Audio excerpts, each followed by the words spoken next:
Bienvenue sur la scène agro, un balado produit par Agro-Québec Média et présenté par FAC, pour les acteurs de l'industrie et les mordus d'agroalimentaire. Nous partageons l'actualité, des entrevues exclusives, des dossiers, portraits d'entreprises et plusieurs sujets liés à ce secteur représentant un véritable moteur pour l'économie du Québec. Bonne écoute. Ici Lionel Levac. Les coûts de financement pour les entreprises agricoles et agroalimentaires ont grimpé en flèche avec les hausses répétées du taux directeur de la Banque du Canada.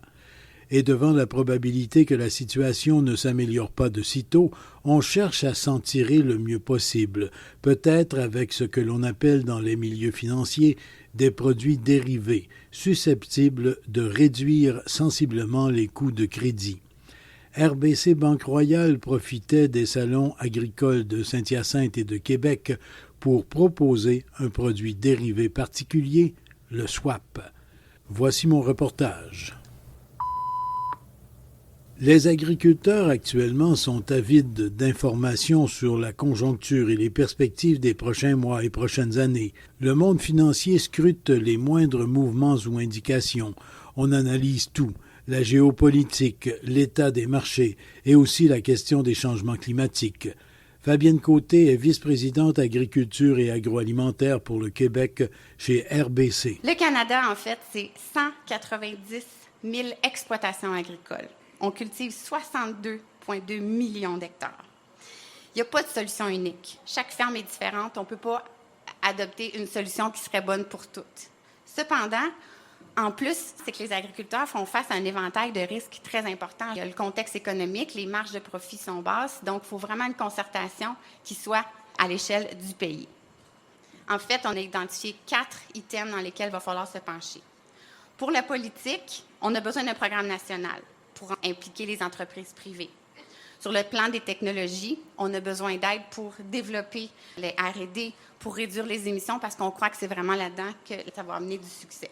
Sur le plan économique, il faut rentabiliser les mesures pour que les agriculteurs partagent le risque, mais dans le fond, encourager l'adoption pour que ça soit rentable. Et finalement, les personnes.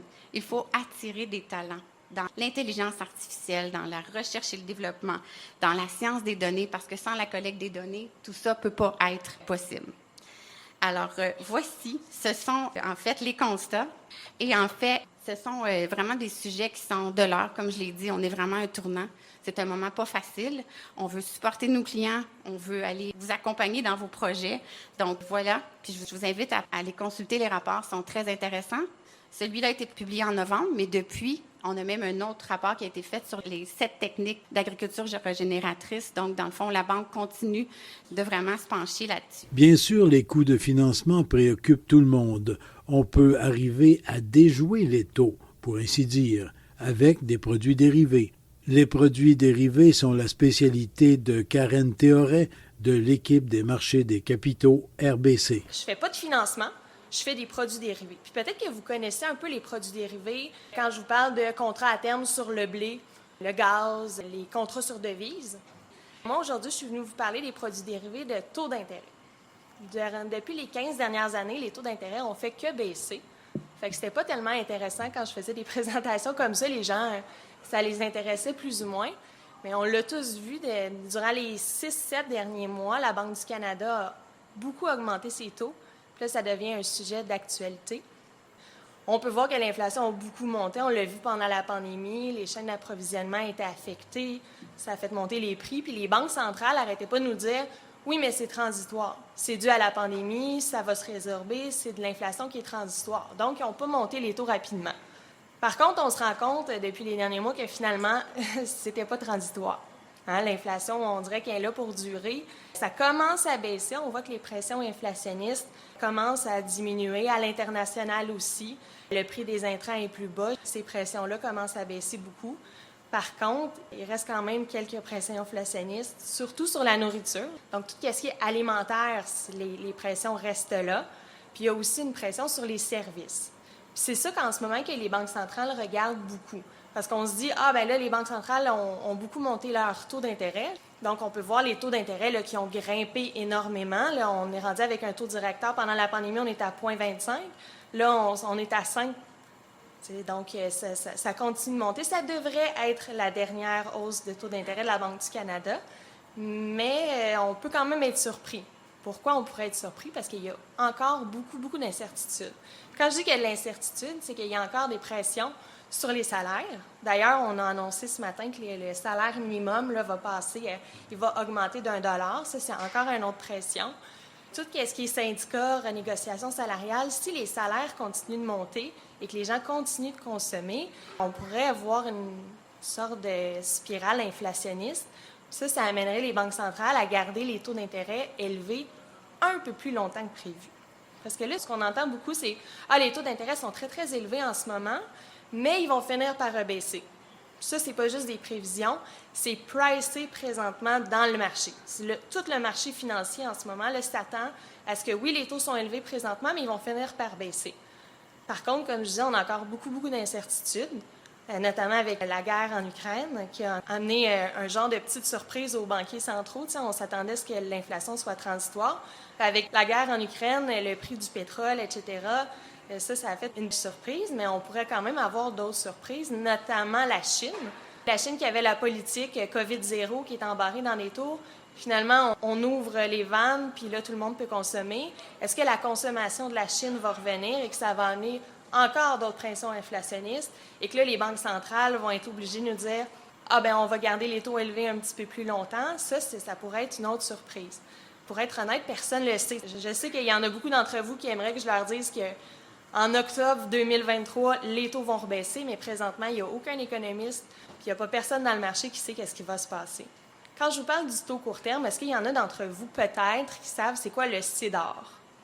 Dans le fond, le CDOR, c'est le taux auquel les banques se prêtent entre elles.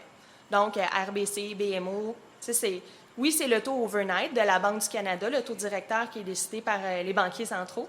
Mais on ajoute à ça une prime pour le risque des banques.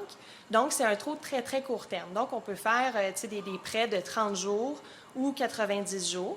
Donc, c'est une option de financement que c'est plutôt rare qu'on tire là-dessus, mais c'est une option de financement qui peut être quand même très intéressante.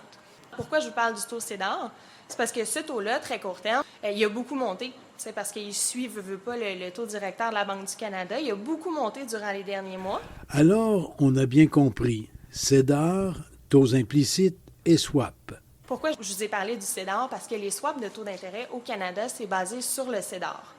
Donc, un swap de taux d'intérêt, qu'est-ce que c'est? Le mot le dit, swap, en anglais, c'est échange. Si je le traduis en français, excusez-moi, ça veut dire échange. Donc, un swap de taux d'intérêt, ce que ça vous permet, c'est d'échanger un taux fixe contre un taux variable. Au Canada, on est basé sur le CDOR.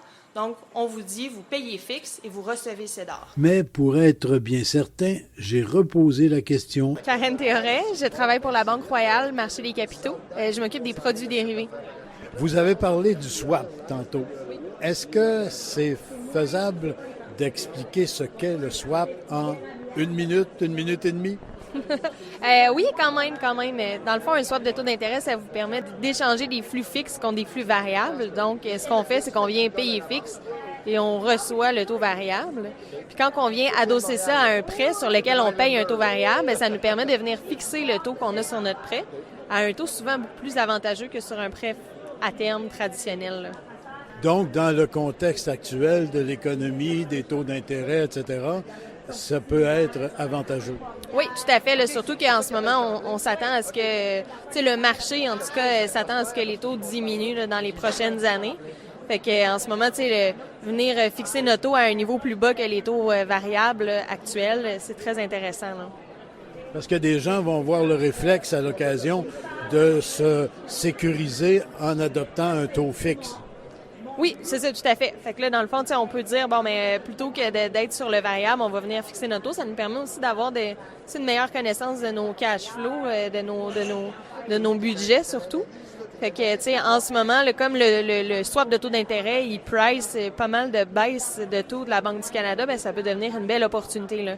Surtout avec l'incertitude actuelle, si l'inflation descend pas et si finalement la Banque du Canada descend pas ses taux ou les descend plus tard que ce qu'on anticipe présentement, finalement, là, ça devient très avantageux.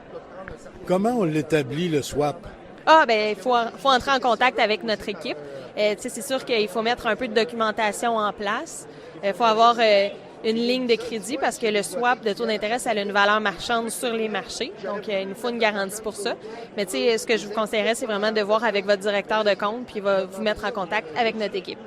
Et il se base sur quels éléments, là, l'établissement du swap? Là? Le taux qu'on utilise sur les swaps de taux d'intérêt, là, c'est un taux au marché qui est surtout basé là, sur les obligations du Canada qui se transigent présentement sur les marchés. Merci beaucoup. Merci à vous. Bonne journée.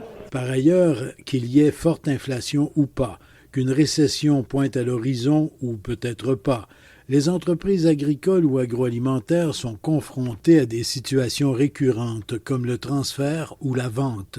Geneviève Laplante de l'équipe des valeurs mobilières RBC qui insiste pour dire qu'il faut se préparer bien et tôt. Il y a 5 grands thèmes ou 10 grandes questions qu'on regarde avec vous quand on fait ça.